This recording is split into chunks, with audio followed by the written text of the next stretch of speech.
Então vamos começar a gravação a partir deste momento.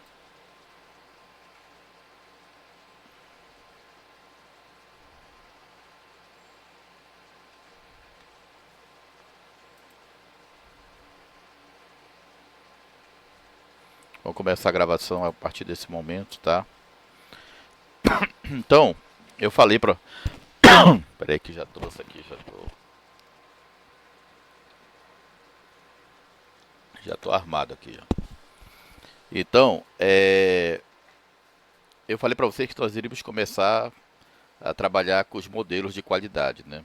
Então, o modelo nacional que nós temos de qualidade se chama MPS-BR. MPS é melhoria de processo de software, tá? E BR do Brasil. Por que isso, mas tem em outros países? Tem. Nós vamos ver isso no final, tá? Então nós vamos ver o contexto, a gente vai falar sobre MPS-BR, os modelo de referência, que vai ser a nossa base do nosso estudo, na situação atual e a conclusão, tá? Bom, vamos novamente falar sobre isso, a percepção da qualidade dos processos e produtos de software. O que conta no mercado é a percepção que a demanda, tanto doméstica quanto internacional, tem da qualidade dos produtos e processos de empresa de software de cada país. Então é assim. O mercado ele trabalha muito através de percepção, tá? Da percepção e acaba caracterizando alguns cenários, né? Vocês estão acostumados a ver na imprensa, né? Esses esses cenários, né? De informação, o Brasil é favorável para tal situação, ou para tal tipo de negócio, ou para outro tipo de negócio. Isso vai muito da percepção, né? Por exemplo, uma empresa de grande porte no Brasil precisava desenvolver um software para para o seu trabalho interno. Era uma empresa de bem grande porte no Brasil. Então, em vez de acionar o mercado doméstico, nosso mercado aqui, acabou contratando uma empresa estrangeira para fazer este serviço, tá? Aí eu pergunto para vocês, por quê? Por causa da percepção de que a empresa doméstica talvez não entregasse com a qualidade da exigência que aquela organização estaria, né, exigindo para aquele software que seria desenvolvido, né? Bom, e o mercado internacional ele atua dessa maneira, né?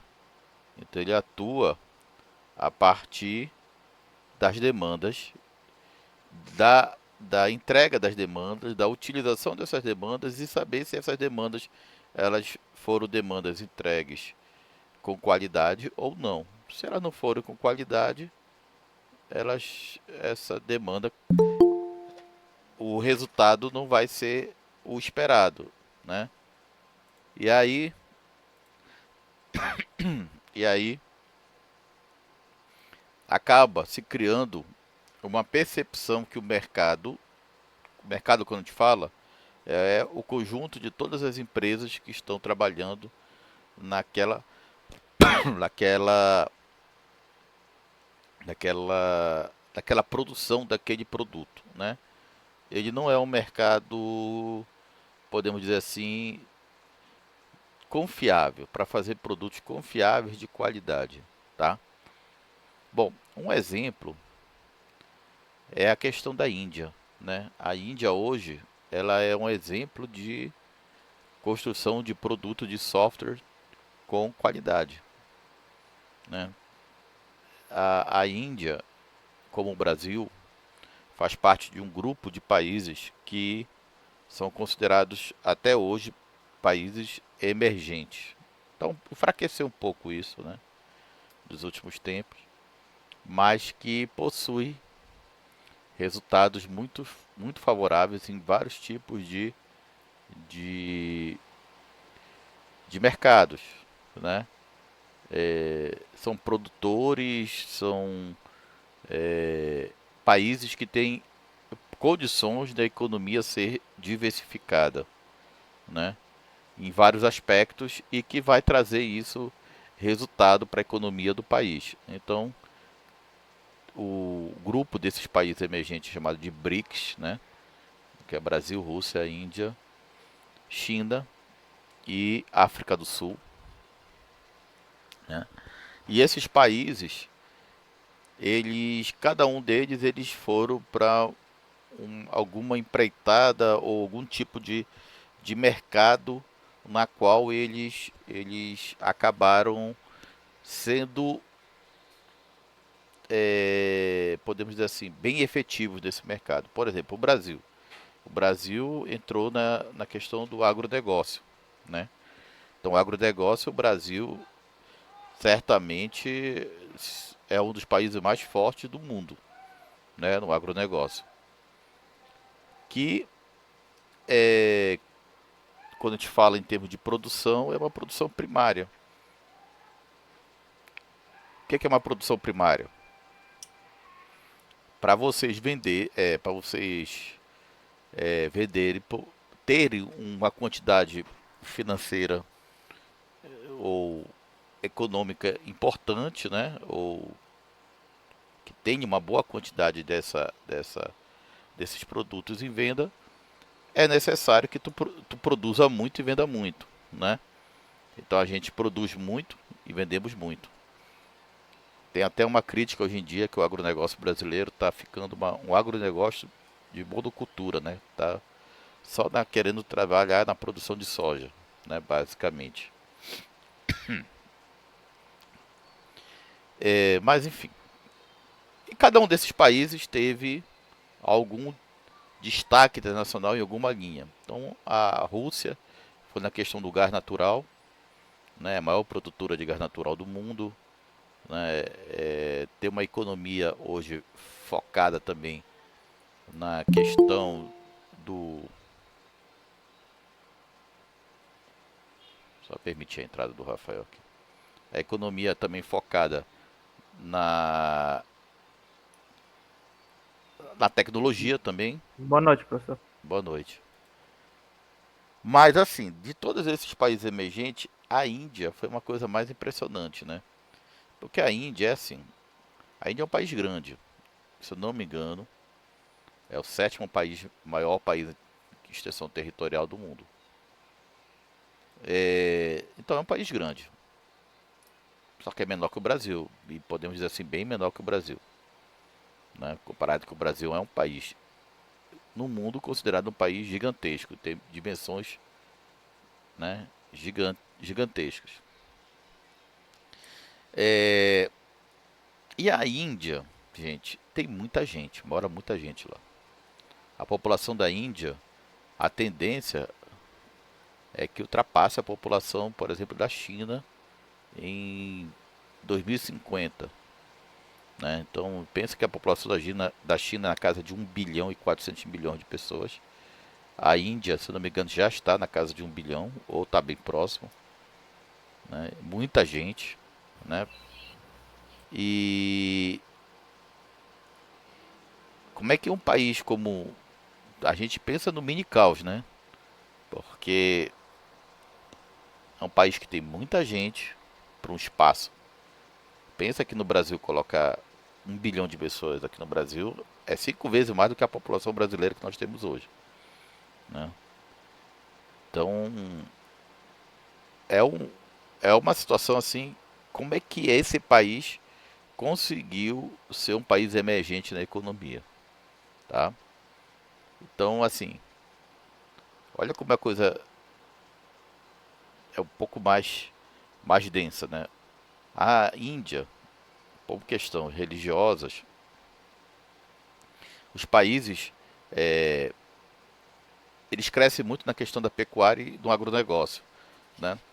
Na Índia, o solo de lá já foi bom, tanto que muitas plantações, muitas culturas vieram de lá da Índia, mas hoje, até pela quantidade de pessoas que tem lá, o solo já foi muito, é, já foi muito explorado, tá? Então o solo já não é tão fértil. A pecuária, o boi é sagrado, né? Então eles não matam o boi. Obviamente que também nem a vaca. Então como é que um país vai sobreviver sem agricultura e pecuária, né? Porque a gente diz, quando a gente estuda geopolítica, organizações geográficas, normalmente os países começam com as produções primárias e aí vai evoluindo. Por exemplo, a China não quer mais saber de produção primária. Aqueles filmes que a gente via no passado, que é aqueles campos imensos chineses com aquelas lavouras de soja, né? Toda aquela cultura bem própria, né, dos chineses, uma cultura bem tradicional. Hoje a China já está em outro patamar, ela já está trabalhando com royalties também, né?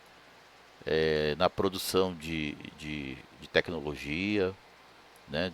Tá enfim, a economia da China ela está subindo de nível e de uma maneira tão rápida que isso está gerando um crescimento econômico altíssimo para a China, né? E tão alto, né, o crescimento econômico que alguns especialistas dizem que se não houver um freio nesse crescimento econômico chinês, irá ultrapassar a maior economia do mundo, que é dos Estados Unidos, em 2030, né? Isso por quê? Porque agora a China está trabalhando com que a gente chama de manufaturados, né? Com o resultado das indústrias, que aquilo ali dá um resultado econômico maior do que a economia primária, que a gente precisa ter um espaço muito maior, né? E que a gente não tem e a produção economicamente ela depende muito do clima, do tempo, né? Eu estava vendo aquela nuvem de gafanhoto lá que ia acabar com toda a produção, né? De quase um ano de espera para colheita lá no Rio Grande do Sul, né? Graças a Deus que eles mudaram de rota, né? Passaram primeiro pelo Uruguai, aí lá no Uruguai não sei o que aconteceu, que eles mudaram de rota, graças a Deus, né? E, e precisa de espaço. É uma economia. Aí quando a gente trabalha muito com economia primária, os países que estão nesse âmbito, eles têm que aproveitar para crescer economicamente, para ir mudando de nível, né? Por exemplo, os Estados Unidos já está num outro nível, que nada é produzido nos Estados Unidos, né? Eles só são detentores de quê? Das marcas, são detentores de royalties, né, das grandes empresas. Então, por exemplo, tu pega um produto, antigamente, antigamente esses produtos eles eram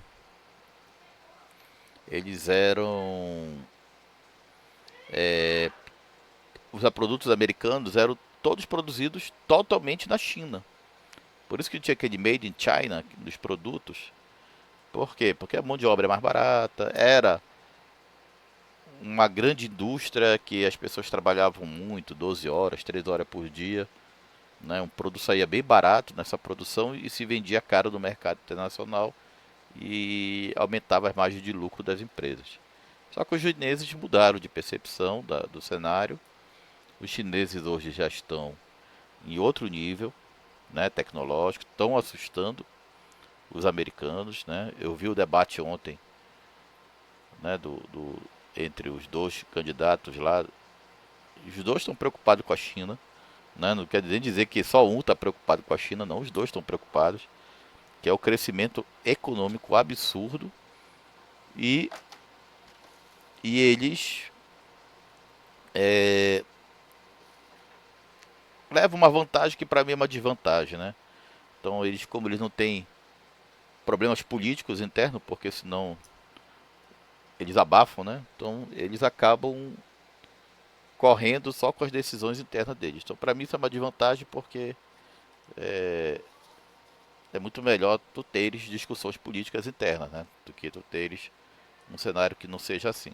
Mas assim, eu estou dizendo que leva-se uma certa vantagem para eles porque eles conseguem tomar decisões mais rápidas e conseguem fazer com que as coisas andem mais rápidas, né? Sem, obviamente, a participação popular, né? Que eles não permitem isso.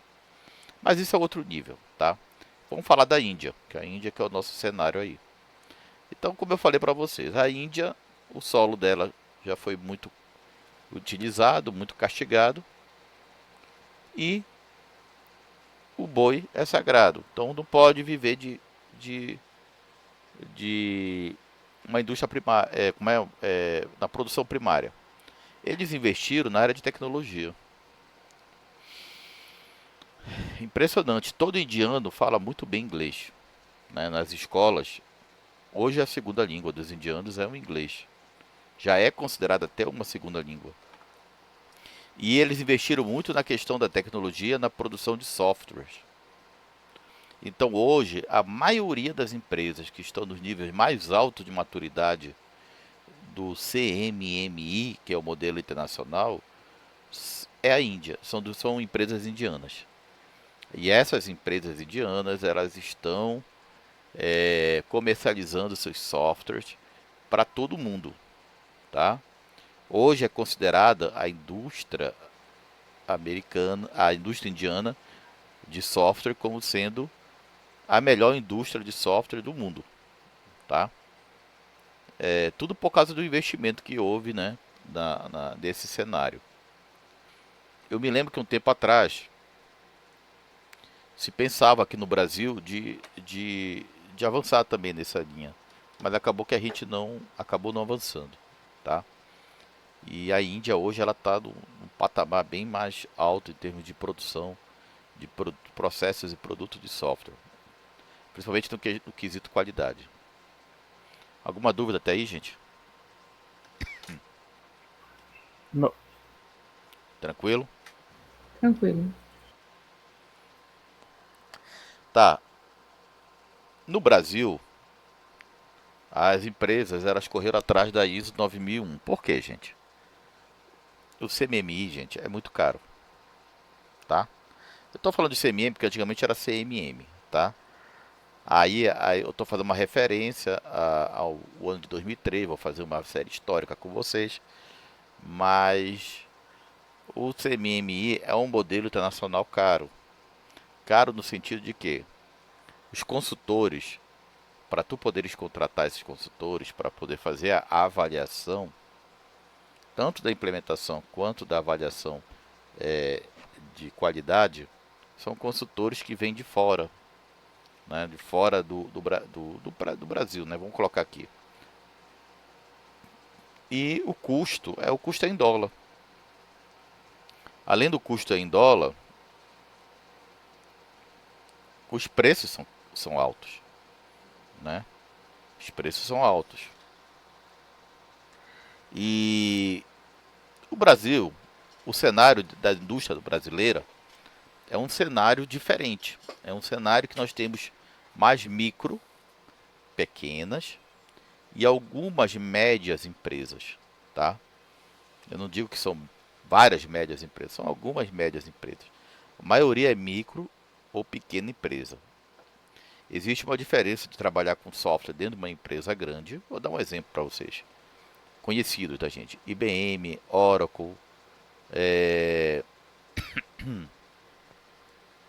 estou falando das bem grandes, né? Microsoft, é, da. Bom, tem várias empresas que são gigantes. Lá tu consegue ter equipes bem distintas, né? Eu tive uma experiência no meu mestrado que eu conheci a equipe da IBM e era assim, era bem especialista, né? Quem era analista, quem era era testador. Por quê? Porque eles tinham uma quantidade assim absurda. Só que no Brasil eram 500. No mundo todo eram vários, eram mais de 10 mil funcionários que a IBM tinha. Naquela época que eu fui mestrado, há 12 anos atrás, tá? Então, assim, é uma empresa que a gente considera uma empresa de grande porte. Desculpa, gente. É uma empresa que a gente considera uma empresa de grande porte, tá? E é diferente de trabalhar, por exemplo, uma micro pequena empresa. Aqui no Brasil, quando eu falo em micro pequena empresa, é o porte da empresa em termos de quantidade de funcionários, né? Então, uma microempresa, né, tem em torno de 10, 12 funcionários. Pequena empresa pode ter 20, 30, 40, se não me engano. É um porte pequeno, né? E aí o profissional nas empresas brasileiras, eles acabam assumindo vários papéis, porque vocês não têm muita gente para dividir as atividades. Então o profissional ele tem que ser alguém que tenha a capacidade de jogar em várias frentes, tá? Por isso que a gente diz que a nossa formação, quando eu falo nossa, é a formação de vocês, né? Ela tem que ser uma formação que a gente chama de formação holística, né? Ou seja, vendo o todo, analisando o todo, ok? Porque essa formação holística é que vai permitir que vocês como profissionais possam atuar em várias linhas, né, vários papéis, que é um dos requisitos hoje das micro e pequenas empresas que são, né, na sua grande maioria aqui no Brasil, as empresas que trabalham na área de desenvolvimento de software, tá? Então, para uma micro e pequena empresa é difícil gastar muito dinheiro para ir atrás de um selo de qualidade, tá? Então, olha, até 2003, na Índia, 2003, tá? Estou falando de 17 anos atrás. 32 empresas atingiram o nível 5 do CMM, que hoje é CMMI. A China, há 17 anos atrás, tinha uma empresa com nível 5. O que é o nível 5? É o maior nível, tá? Pensa naquela gamificação que a gente usa muito em Uber, em iFood, essas coisas, né? Que a gente dá uma, duas, três, quatro, cinco estrelas. É mais ou menos isso, tá? Então, com 5 estrelas, com nível 5, na China tinha somente uma empresa.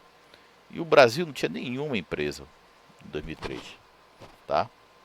Aí tu vai dizer, Márcio, é porque as empresas brasileiras não conseguem? É porque também não há essa vontade de fazer avaliação por causa do custo, né? Aquela história do custo-benefício que não vai valer a pena, né? Por algum motivo, assim, não vai ter retorno, né? Não tendo retorno, o que acontece? Acontece que é melhor não investir, né? Então, em relação ao CMM, como toda, a maioria das empresas chinesas e brasileiras não está em um nível suficientemente alto de maturidade do processo para competir com as empresas indianas. Bom, gente, esse era o cenário desta referência do MIT de 2003, tá? Esse texto aqui foi um artigo que foi feito, tá? Sobre a, a parte da economia dos três países, tá? Que fala especificamente sobre a indústria de software, ok? No MIT 2003, nesse artigo, ele citava o seguinte: como um todo, a maioria das empresas chinesas e brasileiras não está em um nível suficientemente alto de maturidade do processo para competir com as empresas indianas. Eu vou dizer para vocês agora, 2020, né? Esse artigo é de 2003. 2020, as empresas chinesas deram gás, tá? Que as empresas chinesas elas foram para um cenário disputar com um cenário em que praticamente as empresas americanas elas disputavam sozinhas, né? Quando a gente falava em tecnologia e software para rodar essas tecnologias, né? Como por exemplo software de virtualização, software para é, para firewall, né? Então, software assim bem específico para essa linha de infraestrutura que as empresas americanas que a gente trata, Cisco, entre outras, que são empresas grandes americanas, elas atuavam praticamente só, né? E as chinesas, eu até brinco, tá, gente? Olha, eu nunca li em nenhum lugar disso, tá? Eu sou uma brincadeira minha, mas eu sempre digo, os chineses aprenderam porque eles produziram tanto esses produtos americanos lá na China que eles aprenderam a fazer, né? Então, por exemplo, celular, eles produziram todos os celulares de marcas, é, não são americanas, mas são coreanas, né? Eles produziam celular, a própria celulares da Apple também eram produzidos lá na China. Então são celulares americanos, né? E eles aprenderam e tem duas empresas hoje fortes de tecnologia na China que estão conquistando todos os mercados mundiais, né? Que é a Huawei, ou o Huawei, né? Que é uma empresa principalmente da área de infraestrutura, né? Mas que já tem até dispositivos móveis também. E também a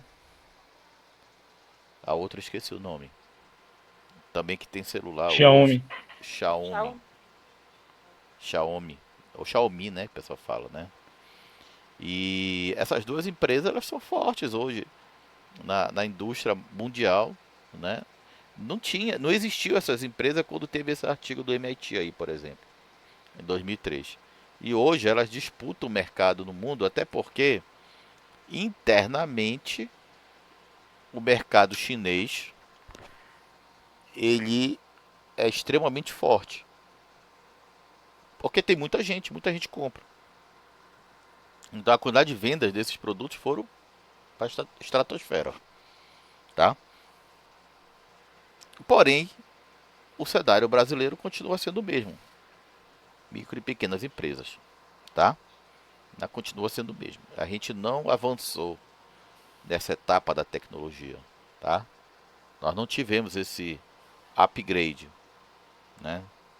Infelizmente, até nossas empresas que nós tínhamos genuinamente nacionais, elas em vez de crescer, quebraram, né? O Brasil é um país que é estranho, né? Então, por exemplo, a Oi, que era uma empresa, é uma empresa de telecomunicação genuinamente brasileira, porque da veio da privatização da Telebrás, né, do sistema Telebrás. Teve um consórcio brasileiro que adquiriu a Oi e hoje esse consórcio né, já se quebrou, né? Então hoje a Oi é uma empresa em recuperação judicial. As ações delas, quem quiser entrar no mercado de ação e que confia que a Oi um dia vai virar esse jogo, pode arriscar comprando as ações dela por R$ 1,41, né? São as mais baratas do mercado brasileiro, em termos dessas empresas de sociedade anônima que estão com capital aberto, né? E a gente não tem no Brasil empresas extremamente fortes, tá? Para competir no mercado. E as empresas elas não se tornam fortes de um dia para o outro, né, gente? Então isso é todo um. Eu acredito que as empresas elas também têm que ser bem administradas para que elas possam trazer resultados bons. Então não adianta só colocar dinheiro, e pior ainda se o dinheiro for público, se não tiver uma boa administração. E as empresas brasileiras elas precisam, né, ter um upgrade disso, né, um termo de gestão, um choque de gestão. A Oi, a tendência da Oi é ela ser vendida para algum consórcio internacional. Ela ainda não foi vendida ainda, já tentaram vender, mas a tendência é que ela seja vendida e a gente fique sem nenhuma empresa é, genuinamente nacional, grande na área de telecomunicações. Grande que eu digo. Tem outras empresas, mas do porte como a Oi é, né? A gente acaba não tendo. E tem exemplo de outras empresas também, né? Em termos de tecnologia, a gente ainda não avançou. Nós estamos naquele cenário de micro e pequenas empresas, tá? Até aí, tudo bem? E professor, Oi. é, isso se deve ao fato de as empresas brasileiras, vamos dizer assim, são todas vendidas para o exterior, em vez das empresas serem, vamos dizer assim, trabalhar, né, vamos dizer assim, o investimento, né, o investimento estrangeiro é o que mais tem mais fluxo no Brasil, né, tipo, um investimento estrangeiro, então a gente deixou de ser um produto, a gente passou a ser o cliente, né, a gente mais compra, vamos dizer assim, tudo é terceirizado, né, tudo que, eu acho que a tecnologia brasileira, tudo é terceirizado, né, tanto é que eu vi uma reportagem aí daquela empresa Huawei, né, a Huawei passando no jornal ontem, que está brigando com os Estados Unidos aí por causa de tecnologia, alguma coisa assim, né? Que o Brasil estava assinando um contrato com os Estados Unidos para a empresa brasileira, vamos dizer assim, para o Brasil, né? Ser um cliente de tecnologia 5G. Então, isso se deve muito ao fato do Brasil não ser vamos dizer assim, vender o seu produto, mas sim ele ser um cliente, sei lá, de uma tecnologia. Engraçado, né, que esse acordo que foi feito pelo Brasil foi um acordo que julgaram, é, um acordo comercial, né, julgaram extremamente interessante para o Brasil. Mas se você for analisar o acordo, é justamente isso, eles estão tirando mais as tarifas de quem? Da matéria-prima, né, do aço, do, do ferro. Então, vejam só esse acordo. Tu me tiras as tarifas para isso, né? Tu diminui, porque eu produzo muito isso. Ou seja, eu sou um país extremamente agricultor e de extrativismo, né? Tanto mineral quanto vegetal. E você.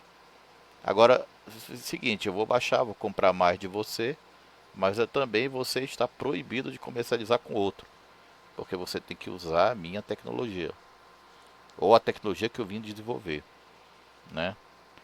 Então, assim, é, é um acordo que tem um resultado imediato, mas a gente sabe que lá para frente, para o futuro, tem consequências, né? A gente sabe disso. Por quê? Porque qual é a tecnologia 5G que está mais evoluída hoje? É a chinesa, né?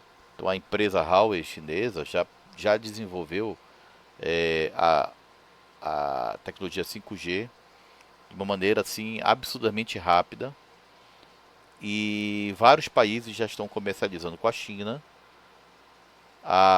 Quando eu falo com a China, com as empresas, com essa empresa chinesa, a implantação da rede 5G, tá? E as empresas, por exemplo, americanas, eu não sei se o acordo é só tu não pode comercializar com a China, ou tu tem que comercializar com as minhas empresas. Não me lembro bem como é que é o acordo. Mas se eu vou falar da empresa americana, as empresas americanas estão bem atrasadas nesse cenário, né? O grau de investimento de resultado está muito baixo. Então, assim, tu tem um resultado a curto prazo, porque tu vais comercializar rápido teu produto, da tua matéria-prima, né? Então, tu vai trazer um resultado rápido para a balança comercial brasileira, mas ao mesmo tempo, tu está criando um cenário, né? Só se estão querendo dar o golpe dos americanos, né? Então, eu vou dar o resultado agora, mas lá para frente eu não vou cumprir o acordo, né? Mas eu acho que não é bem isso, né? Porque um acordo dessa forma, se for quebrado, os americanos também jogam pesado depois com o Brasil. Então eles têm que tomar muito cuidado, né? Em acordos internacionais. Eu acho que não chega nesse nível de talvez de pensamento, né? Dessa forma.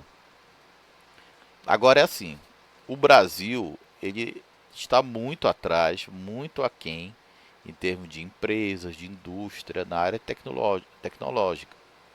né? Nós não temos produtos de tecnologias que são brasileiros. Nós não temos. Nós temos vários países no mundo investindo muito em tecnologia, né? Como é o caso dos Estados Unidos, que sempre investiu, né? Nós temos os casos mais clássicos: Estados Unidos, França, Rússia também é forte investimento tecnológico, né?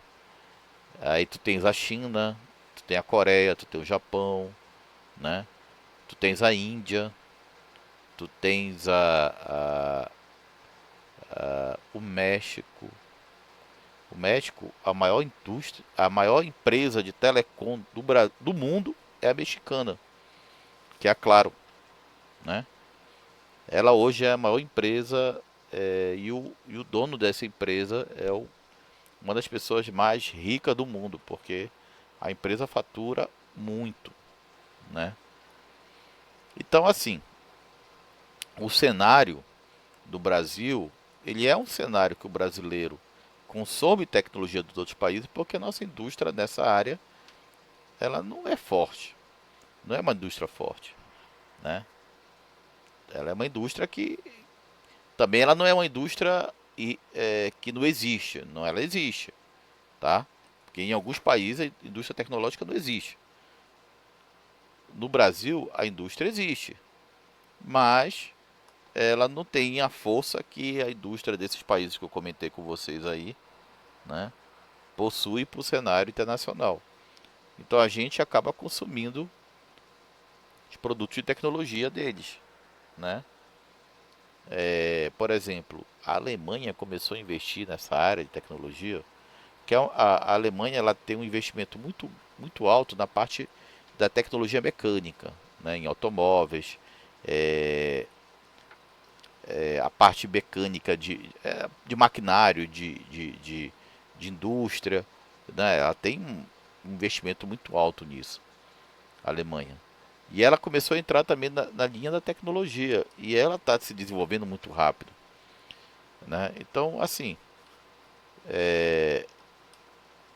o Brasil ele é um país consumidor porque a gente não produz tecnologias internas que nos façam países também exportadores. O que a gente tenta, e até com o MPSBR, é que a gente se torne um país que tem essa possibilidade de virar um país até exportador de tecnologia. Mas de quê? De software.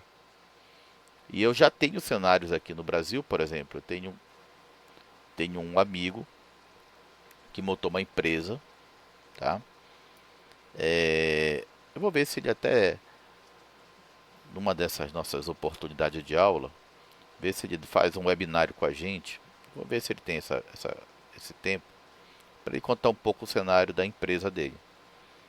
E hoje, por exemplo, ele já trabalha com clientes na Argentina, no Equador, na Colômbia. O Brasil tinha essa tendência de virar um satélite dentro da América Latina, principalmente na América do Sul, né? Não digo nem América Latina, que a gente tem o México forte também nessa linha, mas na América do Sul o Brasil tinha condições, né? Eu acho que falta uma política mesmo. E quando eu falo em política, é uma política organizada, né? De investimento, de... A gente tem... O máximo que a gente tem hoje é essa de, é, deso- desoneração que tem na folha de pagamento na área da tecnologia. Então, tanto na telecom quanto na, na área de software, né? As empresas elas pagam menos em termos de tributos com relação aos encargos trabalhistas e também de imposto de renda. Mas agora todo esse cenário vai mudar, né? Porque isso aí era temporário, não é lei, né? Isso foi por um momento e vai mudar porque vai acabar agora em 2019, 2020. E até essa discussão aí sobre, né, que está acontecendo para aprovação do orçamento, para que aconteça isso antes, porque senão elas vão voltar a pagar a parte tributária a mesma que as outras empresas, né? E aí pode ser que aconteça, a gente nunca sabe o que vai acontecer realmente, né, gente? Mas o que eles estão alegando, os fornecedores, o dono dessas empresas, é que vai haver um aumento ou pelo menos uma linha de desemprego nessa área. Que eu acho até um pouco difícil, tá, gente? Porque na área de tecnologia ter desemprego é difícil, tá? Eu vou ser bem franco com vocês. Hoje, se tu for um bom, tu conseguir ter uma boa capacitação, for um bom profissional, em algum lugar tu vai encontrar mercado, tá? Pode ser no lugar que tu queiras, mas tu vai conseguir, né? Então eu não sei até que ponto é isso, mas enfim, existe essa essa possibilidade, né? Vou colocar dessa maneira. Mais alguma pergunta?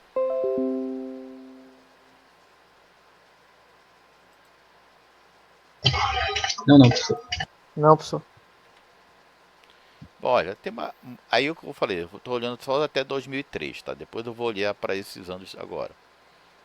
Do Brasil, a ISO 9001, porque a ISO, gente, ela é uma avaliação, mas que para o mercado de software, ela não é considerada a avaliação. A que era considerada a avaliação é o CMMI, tá? Que no passado se chamava CMM, ok? Então, se eu falar de CMMI, eu tinha aliás, ISO, eu tinha no Brasil 102 empresas 97 certificadas. Aí foi crescendo o interesse até 2013. No CMM, no nível 5, nenhuma. Nível 4, só uma em 2003. O nível 3, 5 em 2003. E o nível 2, 24, né? Até 2003. Houve um avanço, mas a gente diz assim que é um avanço tímido, né? Então, em 2003 foi quando surgiu o MPSBR. E eu vou passar o próximo slide. Deixa eu só mostrar isso aqui, olha. As certificações no mundo, tá? Isso aqui também até 2005, tá? Os Estados Unidos, nós tínhamos 2.347 certificações. A Índia, 503. China 346. Japão, 261. A França, 172. Cadê o Brasil? Tá aqui, 39, né? Então, assim, aqui está o cenário em 2005, o epicentro, né, podemos chamar assim, da tecnologia no mundo, né?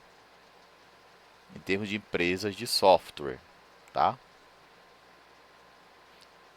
Então essa fonte é do próprio Instituto de Engenheiro de Software, que é o SEI, tá?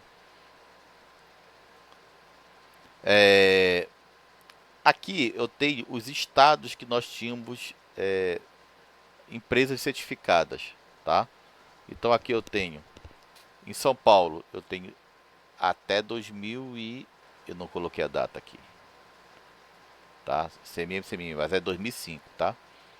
Em São Paulo, 30, Rio de Janeiro, 5, Rio Grande do Sul, 4, Pernambuco, 3, Distrito Federal. Aí vejo que em 2005 já surgiram nível 5, tá vendo aqui? Tá vendo? Já tivemos 3 empresas nível 5. Distrito Federal 3, Minas 3, Bahia 2, Ceará 2, Espírito Santo 1, Paraná 1. Vejam que até 2005 nenhuma empresa paraense tinha nenhum nível de CMMI, né? E por que está marcado Minas Gerais aqui? Porque nesse caso aqui de Minas tem 3. Só que era uma empresa que se dividia em 3 partes. Aí eles tiraram certificação para cada uma das partes. Então é como se fosse uma só, tá? Então esse caso específico de Minas tem 3 certificações, mas é como se fosse uma só empresa, tá? Beleza até aí, gente? Tranquilo? Tranquilo. Ok. Tá. Aí, gente, como atingir o CMMI nível 5 no Brasil, né? Estamos falando das empresas brasileiras. No topo da pirâmide estão as empresas exportadoras de software e outras grandes empresas que desejam atingir nível mais alto de maturidade, 4 ou 5. Um programa como este, gente, pode levar de 4 a 10 anos e custar centenas de milhares de dólares, tá? Gente, nós estamos falando em coisa de 300 mil dólares, 400 mil dólares. As empresas micro e pequenas empresas, elas não têm esse retorno financeiro. Elas não conseguem chegar nesse nível de retorno financeiro. Por um acaso, algumas chegam, tá? Mas isso é bem difícil. A maioria dessas empresas, o retorno financeiro dela não chega nessa casa, tá? Que então, como é que tu vais fazer uma empresa que não tem esse retorno financeiro e ir atrás do investimento de um CMMI nível 5, por exemplo? Não vai, né? Não tem porquê ir, né? Então, ó, projeto de qualificação de profissionais do modelo CMMI, com recurso dos programas prioritários de informática do Ministério das Ciências e Tecnologias, no período de 2004 e 2006, visou resolver esse problema ao longo prazo. Mas no decorrer do tempo, gente, o que aconteceu? O Ministério da Ciência e Tecnologia, e assim, gente, não é uma questão política, tá, gente? Eu não vou entrar numa questão política, mas o Ministério da Ciência e Tecnologia, na década passada, deu um upgrade no Brasil, em termos de ciência e de tecnologia, né? Eu estou falando isso por quê? Porque nós tivemos vários enfoques na área tecnológica, como esse aqui, e nós tivemos, por exemplo, os alunos de instituto, por exemplo, eles faziam bolsa, iam para fora do país, voltavam, uma bagagem imensa. Eu me lembro de uma aluna que passou um ano e meio na França, ela voltou com uma bagagem imensa de conhecimento, né, em termos de pesquisa. Então, assim, deu um resultado bom, tá? Mas, assim, nesse programa específico, nesse projeto específico de qualificação para esse modelo CMMI, o Ministério da Ciência e Tecnologia, nesse período, traçou uma rota, né, para que as empresas brasileiras pudessem se qualificar seus profissionais nesse modelo. E ela construiu vários programas prioritários. O que acontece? Tinha investimento. Só que esse investimento, quando se falava no CMMI, era um investimento muito alto. Então, nesse mesmo período, começaram a ver que o governo deveria investir em alguma iniciativa daqui, né? Do Brasil, tá? Até aí, tudo bem? Então, gente, na base da pirâmide, que é a base, encontra-se as grandes massas de micro, pequenas e médias empresas de software brasileira. Com quê? Com pouco recurso e que necessita melhorar radicalmente seus processos de software. Essas empresas precisam saber como adaptar a sua realidade rapidamente a modelos para melhoria de processos de software, como o próprio CMMI no nível 2 e 3, a um custo acessível, tá? E tá aí o que aconteceu. Se pegou um fundo financeiro chamado Fundo Verde e Amarelo no período de 2004 a 2006 e se construiu um outro projeto para andar em paralelo ao projeto do CMMI, que se chamou Projeto MPS-BR, que é Melhoria de Processo do Software Brasileiro. Qual era o objetivo dele? Criar e disseminar o modelo de referência para melhoria do processo de software a um custo que acessível. Então, vocês viram que qual foi o grande motivador desse projeto do MPSBR? O custo, né? Não é isso?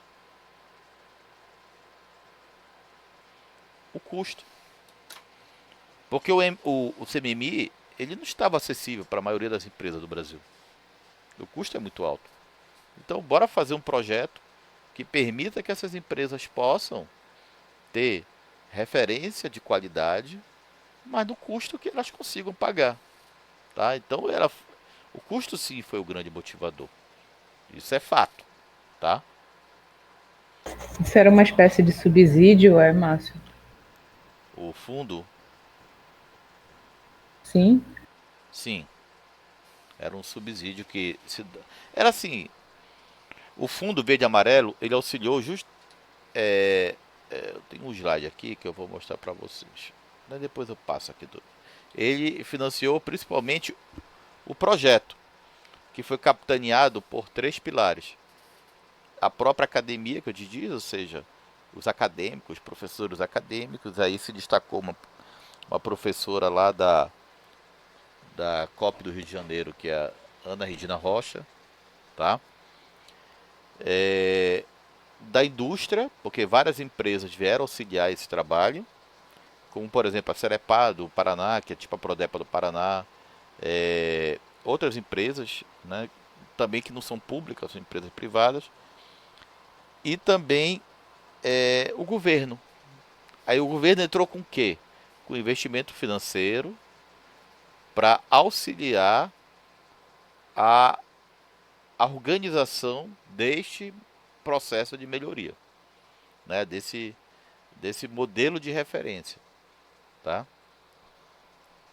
Ela não entrava custeando para as empresas. O dinheiro não era para isso. Mas o dinheiro veio para que custeou o movimento de melhoria, que foi a questão lá da definição de todo esse desse método que nós temos hoje, dessa metodologia, né, que é o MPSBR, ok? Houve investimento do governo nisso. Então foi do Ministério, né? Ministério da Cultura, Ciência da Tecnologia. ciência e tecnologia. Ciência e Ainda existe tecnologia. hoje? Oi? Ainda existe esse fundo hoje? Ainda é ativo? Não sei, Glória, acho que não. Eu acho que não, mas eu não sei. Eu não sei. Eu posso até pesquisar para vocês. Mas na época foi o fundo da qual se tirou para poder fazer isso, né? Esse, esse investimento, né? Se virou um investimento e que se concretizou, né? Porque virou o modelo, né? De referência. Tanto que eu vou até comentar com vocês que tem empresas de fora do Brasil que hoje já adotam um modelo nacional brasileiro para referenciar a qualidade. Por exemplo, empresas argentinas, empresas empresas colombianas, tá? E aí eu vou aproveitar o embalo que eu estou falando sobre isso com vocês e eu vou acessar aqui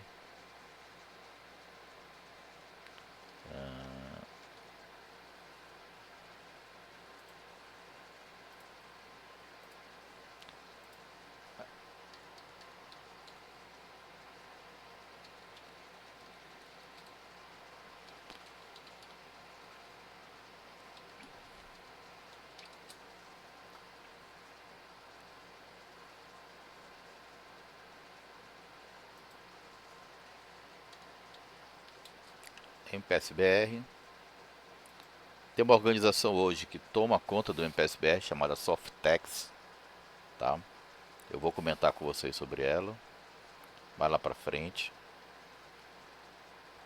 A gente consegue ver quais são as empresas que estão avaliadas, tá? Por exemplo, no modelo de software, que é o modelo mais comum, nós temos 804 empresas no Brasil. Vocês estão conseguindo enxergar aí? E olha, 7 empresas do exterior. Tá vendo? Então, o nosso modelo de referência, modelo brasileiro, já serve como referência para empresas de fora do Brasil. Bora ver se aparece aqui quais são.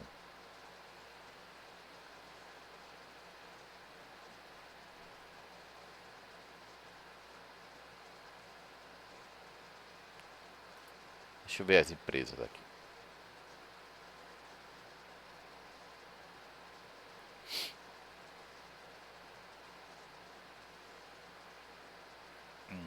Deixa eu ver aqui.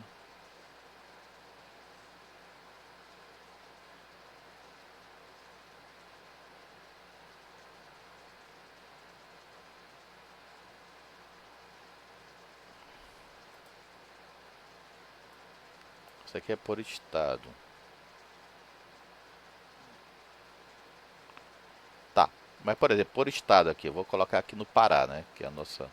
Será que a gente tem empresa avaliada? Tem, ó. Equilíbrio Web, Solos Tecnologia. A Equilíbrio Web é nível F.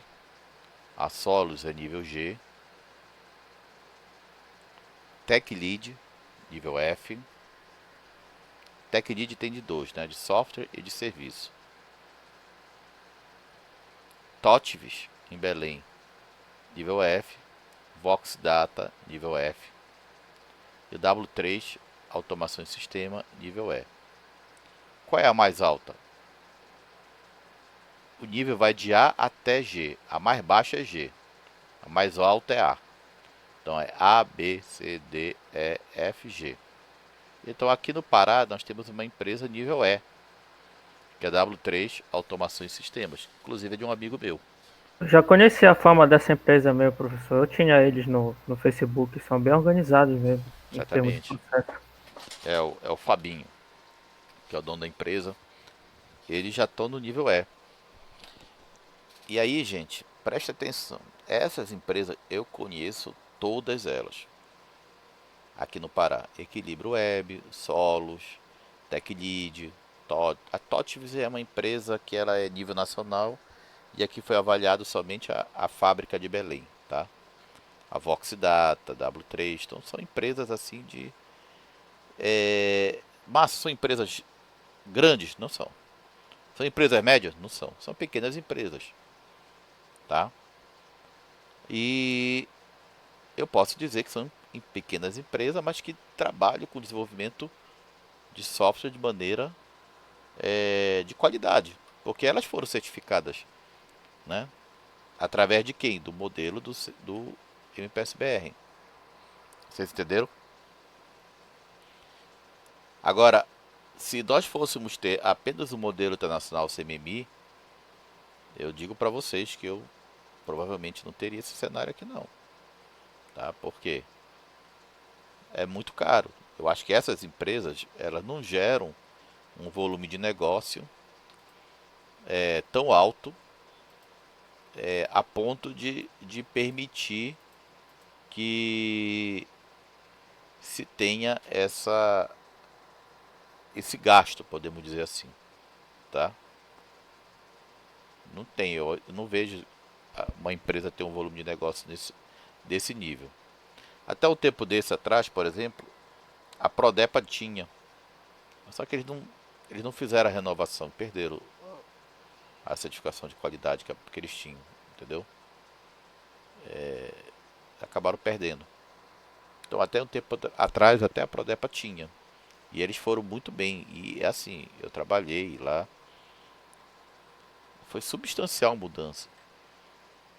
Entende? O tempo que eu trabalhei que não tinha certificação, para depois que eles tiraram a certificação, com os processos bem definidos, toda organizada, era um outro nível de Prodepa. Eu até dizia que a gente saiu do nível, uma empresa nossa paraense, um nível mais organizado, né? E essas empresas aqui, elas precisam comercializar. Essas empresas regionais aqui, elas precisam comercializar. E elas comercializam aqui dentro do estado e fora do estado, tá? A empresa que eu falei para vocês, ela não está mais aqui em Belém. Ela não é. Ela começou aqui em Belém, mas ela, a daquele meu amigo. Mas depois ele foi para São Paulo e montou a empresa lá em São Paulo. Então ele hoje comercializa com, com outros países, né? Então a, a, a empresa ela já produz software para outros países, tá? Então tu ter uma certificação de qualidade, isso é um orgulho para uma empresa dessa. Se eu pegar o site da Equilibra aqui, bora ver se ele abre o site.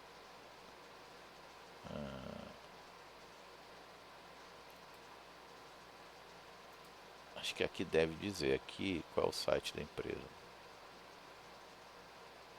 Não tem. Mas eu vou buscar aqui.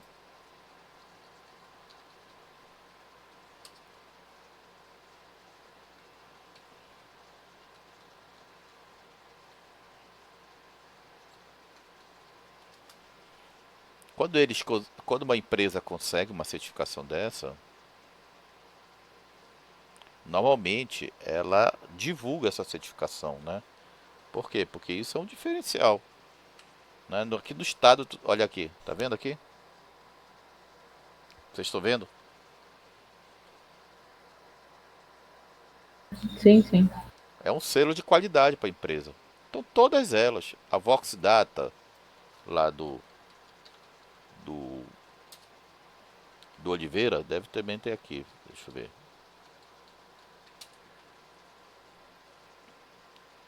Eu tô chutando, tá? Eu acho que nunca abri esses sites aqui, mas o fato deles terem alcançado isso foi uma proeza. E é fato que as empresas, quando chegam nesse nível, elas têm podemos dizer assim, vamos divulgar, tá? Esse aqui não coloca bem na página inicial dele, mas em algum lugar ele deve dizer aqui que ele é certificado e tal, tá? Porque isso é um diferencial, né? Deixa eu ver aqui.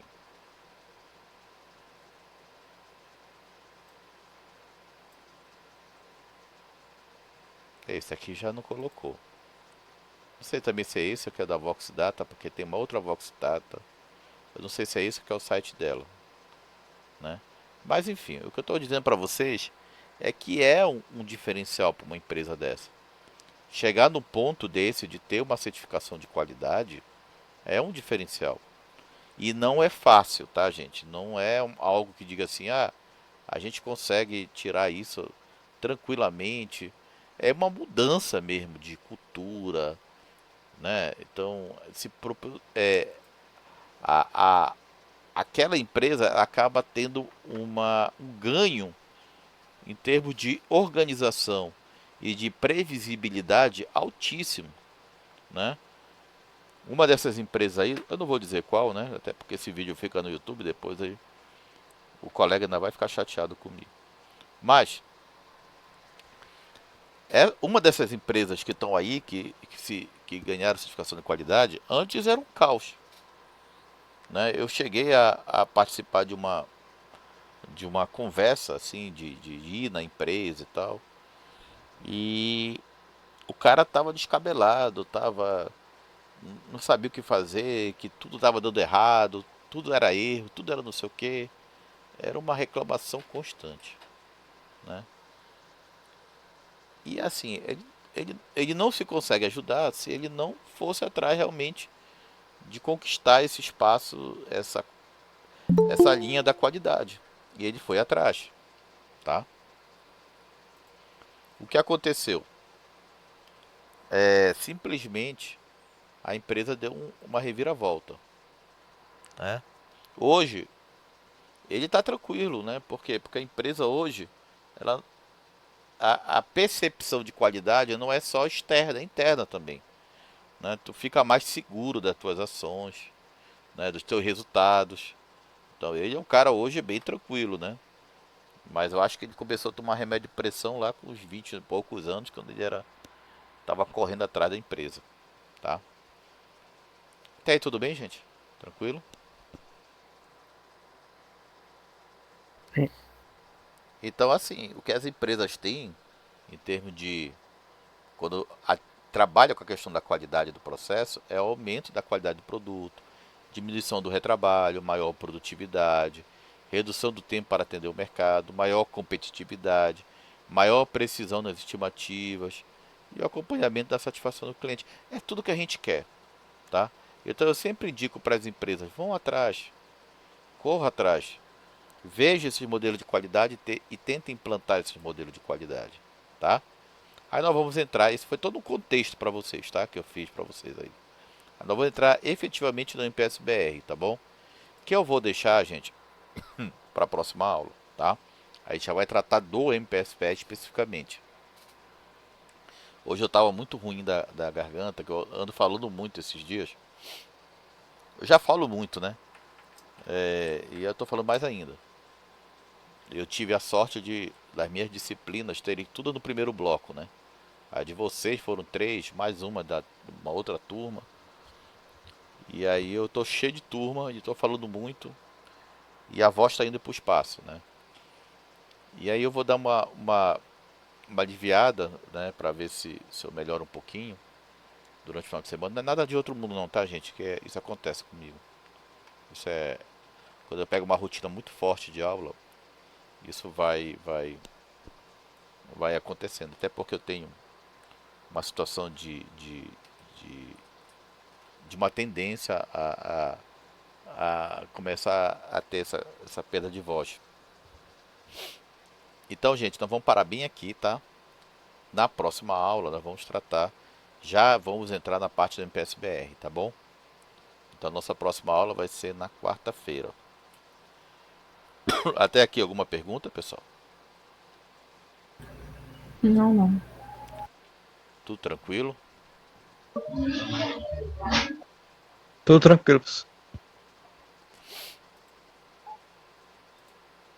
Então, beleza, gente. Ah, eu tenho uma péssima notícia para vocês. Já falei para alguns. Eu Eita. perdi, eu perdi a aula da semana passada, da quarta-feira. Não gravou direito aqui. E eu vou ver depois como é que eu coloco o material lá para compensar a aula, tá? E a aula do TCC, professor, de segunda? Eu já vou colocar. Essa aqui tá aqui. Eu quero reassistir ela. É que demora um pouquinho para converter o vídeo em MP4 para jogar lá para vocês, sabe? Entendi. Então esse já tá aqui, já tô com ele. Mas o outro ele não conseguiu converter e ele depois não abriu mais o vídeo. Então eu infelizmente realmente perdi a Mas aula. sobrou meu link, não? Oi? Mas você perdeu a aula ou só não conseguiu converter? Não, eu perdi. Não abre mais o arquivo. Deu algum problema no aplicativo aqui.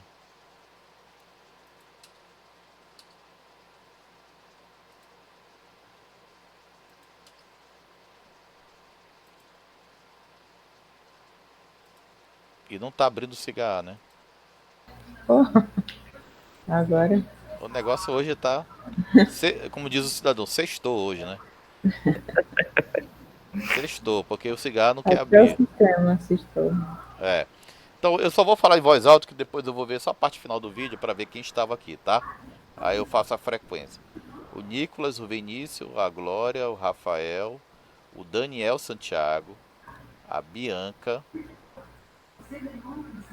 o Daniel Pureza, o Ian, o Yuri, a Adriele. Mais alguém aí? O Pedro. Mais alguém? Acho que não. Todos, né? Então, gente, um bom final de semana para vocês, tá? A Sim, eu também, quarta-feira professor. a gente continua, tá bom? Obrigado. Melhor aí pra sua garganta. Tá bom, obrigado, gente. Segunda Até normal, mais. não. Não, segunda não. Segunda é dia excluído, tá? Não tem aula de TCC. Só para vocês ficarem cientes aí, tá? Então, quarta-feira, né? Segunda não tem